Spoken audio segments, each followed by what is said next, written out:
So 1044.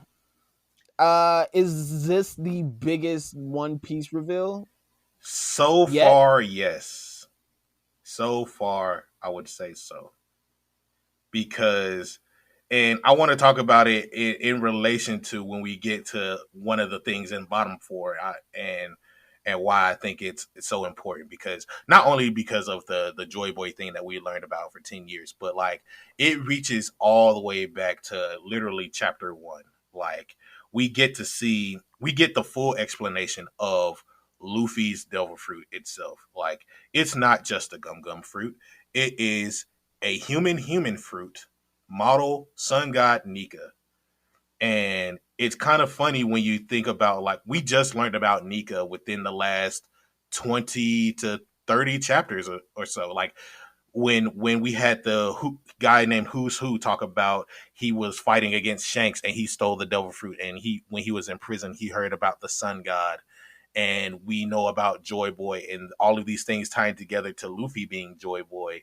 It's all things that like Oda has predetermined and like pulled back from past things and tie them all into this one moment. And not only that, but it's the fact that like we get to see Luffy go crazy. Like this nigga is literally a Looney Tunes character, dog. Like it's insane what this chapter did. Nah, yeah, this chapter was absolutely amazing. It lived up to, I believe, e- every sense of the hype it lived up to. Yeah. Like it was highly anticipated.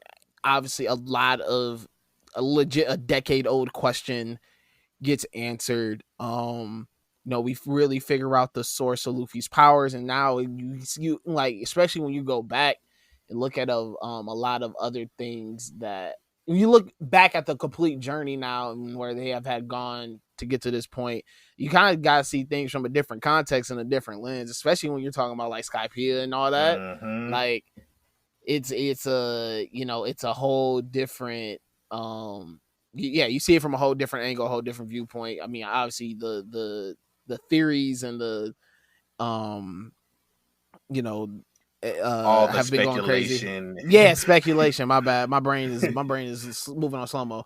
But no, pretty much all the speculation, all the theories. Everybody's now going even more deeper and crazy, and third eye is completely open. And Yeah. um, we see this in this chapter that yeah, like you said, like Luffy he defines all odds. Yeah. It's low key kind of a fourth wall break how they just completely lean into the fact that, like you say, he is a Looney Tune character. They're just like skip it, like he is an absolute cartoon. Um, and we see the Gear 5. What I'm saying, we get to see Gear 5, and Gear 5 looks amazing. Uh-huh. He, I really wonder how this is gonna look, like color wise, Yeah. animated. This is gonna be crazy.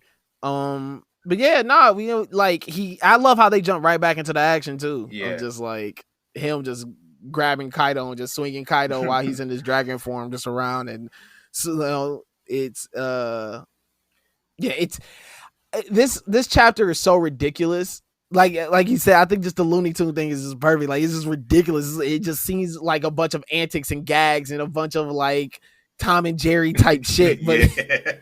And I think that's the best part, because it's like we know One Piece has been like that type of goofy, and Luffy has always been that type of person. But like in a serious ass moment such as this, where this nigga pretty much died and came back and is baby shaking Kaido like this, dog, like it's crazy.